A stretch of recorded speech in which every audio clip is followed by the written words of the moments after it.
This That's so is great. Colleen Ritzer. She was 24 when she was killed, and she was a popular teacher at Danvers High School in Massachusetts. She was doing her dream job, which was teaching math. Philip Chisholm, which is her killer, he was her ninth grade student, and he was 14 years old when he committed the murder. He was pretty Damn. young. Yeah, I know. I was surprised, but this happened on October 22, in 2013, so it's a little old. He wasn't from her town, Massachusetts. He came from Tennessee. She was his teacher for his last period. She was talking to him about if he can stay after school so they can talk about how his old community compared with his new community. And she was just trying to be really friendly, like trying to help him out if he liked the school and stuff like that. But I guess he didn't take it that way, and he looked really upset, and so she tried to change the subject. And one of the students that also was with them confirmed it. So they changed the subject, and a little later, she left the classroom to go to the bathroom, and he sees her leave, so he takes a like a peek and sees that she's walking by herself, and you can see him on the video, um, like that he goes back inside and he comes right back outside with his hood on, and you can see him putting on a pair of gloves as he walks to the bathroom, and like minutes later or a little more than minutes later, you can see him coming out of the bathroom carrying black pants that Ritzer was wearing. So he had scared her in the bathroom, slashed her throat 16 times, and then he raped her.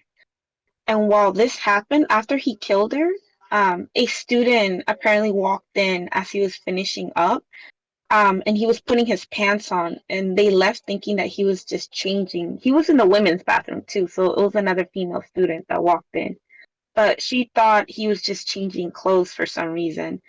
And she leaves. She doesn't think about anything about it. She doesn't tell anybody. So nobody knows that he just killed his teacher in the bathroom. He then is seen leaving the bathroom and then coming back with a recycling bin in a different jacket. Um, after that, security cameras see him rolling the bin containing her body, and he takes it to a nearby wooded area by the school. Police think that she was still alive, um, but barely alive when she was in the dumpster, and he dumped her body in like that wooded area, and he shoved a tree branch in her. So and he tried to cover up with like a bunch of like leaves and twigs, and he left like the dumpster a couple like feet away from where she was. Um, he then posed her like he posed her body like in a sexual way, like he put her shirt up, put her legs spread open, and before he left the crime scene, he left a note that said, "I hate you all." So then he left the scene on foot, with his jeans covered in blood, and he stole her like credit cards, her ID. He stole her underwear as well, and he went to go buy fast food and a movie ticket at a local theater. So he spent his day doing that.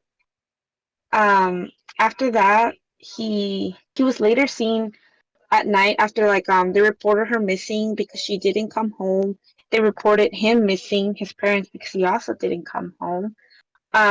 They talked to the principal. They were all looking for them.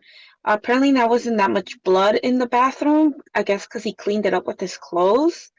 Um, they found them later at midnight walking along a highway.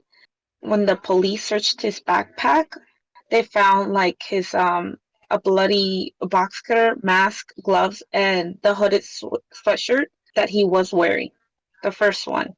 After that, they took him into custody, and during his trial, his lawyer admitted that Chisholm killed Ritzer, but he said he was suffering from like severe mental illness and was not criminally responsible for his actions. A psychiatrist testified, yeah, for the defense. Chism, that he was hearing voices, and that in the and that like in a psychotic episode that he killed her. Like the judge was like, this wasn't just like a psychotic episode because he obviously planned it since he had already bought the box cutter. He brought a change of clothes. Um, it looked like it was a planned murder. So he was uh convicted of raping Ritzer and killing her. They were also trying to add in a second rape when with the tree branch, but I think they took that off because they were saying she was dead and in that state. That if you're dead, then they don't count it as rape. There's no like rules on like dead people. But and he was also convicted of armed robbery for stealing Ritzer's credit cards and her underwear. Um, while he was waiting for his trial, because I don't think that he didn't get sentenced till 2014. So this happened in 20, what did I say? 2012, 2013? 2013. 2013. Um, yeah, in 2014, um, where he was being held at, he also tried to do the same thing with a female guard in there. He she was a female staff member in the youth facility that he was staying in. He apparently made sure that nobody was watching him, and as she walked to the locker room, he took his shoes off so his steps wouldn't make a noise, and he slammed her up against the wall, choked and punched her, and stabbed her with a pencil. Damn. The only reason the woman survived was because a staff member heard the commotion and he rushed in to save her. So he was also being charged with attempted murder by strangulation and assault, and for intent to murder, kidnapping, and some other like battery and assault and all that. But he was a little crazy because when they talked about his family, the reason that he didn't like talking about Tennessee is because I guess his mom and dad went through a really bad divorce, and I guess it triggered something in him because his maternal grandmother and his aunt had a history of psychotic disorders as well. That could have also given him like some kind of genes that he would also suffer some form of like psychosis.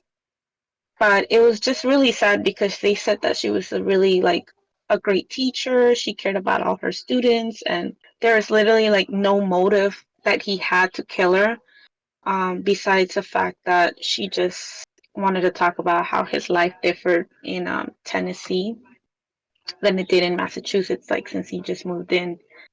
And when they try to question him about the killing, he would just say that it was her fault, and he doesn't like admit it that he killed her. He just says it's her fault.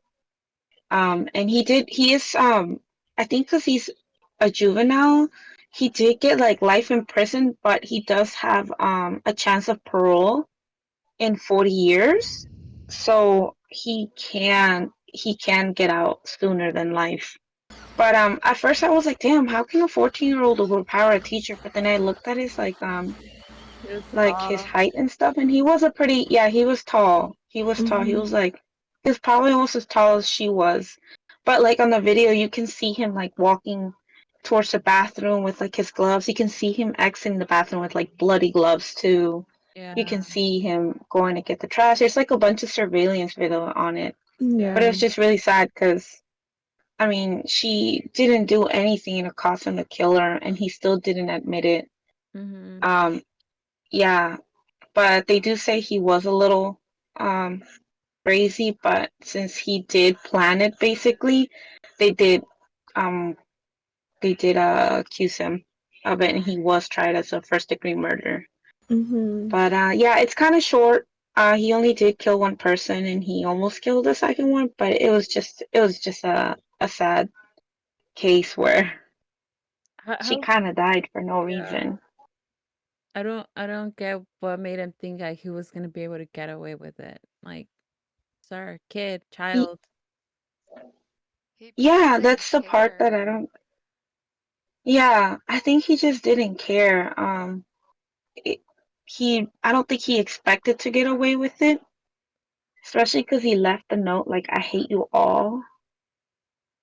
I think he was literally just trying to seek attention, and I mean, you there's know. other ways to get attention. He could have like set a skull, like put a fire in a trash can, punch a kid in the face.